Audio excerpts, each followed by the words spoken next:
ایمان کسے کہتے ہیں؟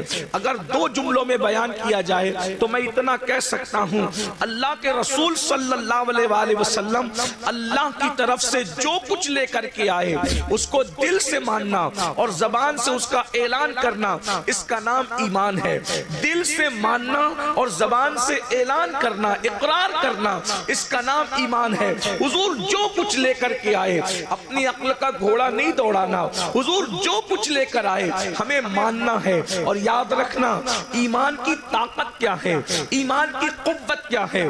بڑی بڑی طاقتیں، ہتھیار کی طاقتیں جس کے سامنے سجدہ ریز ہے اسے ایمان کہتے ہیں۔ ایمان کتنا پاورفل ہے، ایمان کتنا عظیم ہے، یہ ایمان ہی ہے۔ جب ایمان کسی قوم کو نصیب ہو جاتا ہے تو عرب کے بوریا نشین کیسر و کسرا کے تاجدار بن جاتے ہیں۔ ایمان جب نصیب ہو جاتا ہے، ایمان جب کسی کو نصیب ہو جاتا ہے تو اللہ اکبر، وہ لوگ جو نمک اور کافور میں فرق نہیں کر پاتے تھے وہ آسمان ہدایت کے تارے بن جاتے ہیں۔ ایمان جب کسی قوم کو نصیب ہو جاتا ہے تو بحر ظلمات میں وہ گھوڑے دوڑاتے ہیں تو گھوڑوں کی ٹاپیں بھی اللہ اکبر پانی سے بھیگتی نظر نہیں آتی۔ اسی لیے تو اقبال نے کہا تھا کہ اذانیں کبھی یورپ کے کلیساؤں میں اور افریقہ کے تپتے ہوئے صحراؤں میں، دشت تو دشت ہے دریا بھی نہ چھوڑے ہم نے، بحر ظلمات میں دوڑا دیے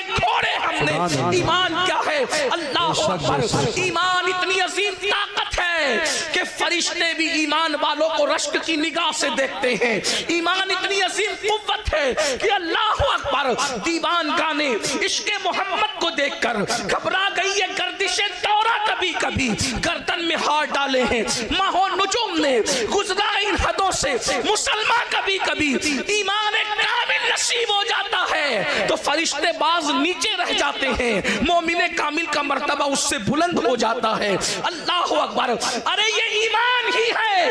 جب مومن اپنی قبر میں جاتا ہے تو نکیرین اس کی تعظیم کرتے نظر آتے ہیں۔ ایمان والے کی تعظیم صرف زمین کے اوپر نہیں ہوتی بلکہ زمین کے اندر بھی ہوتی ہے۔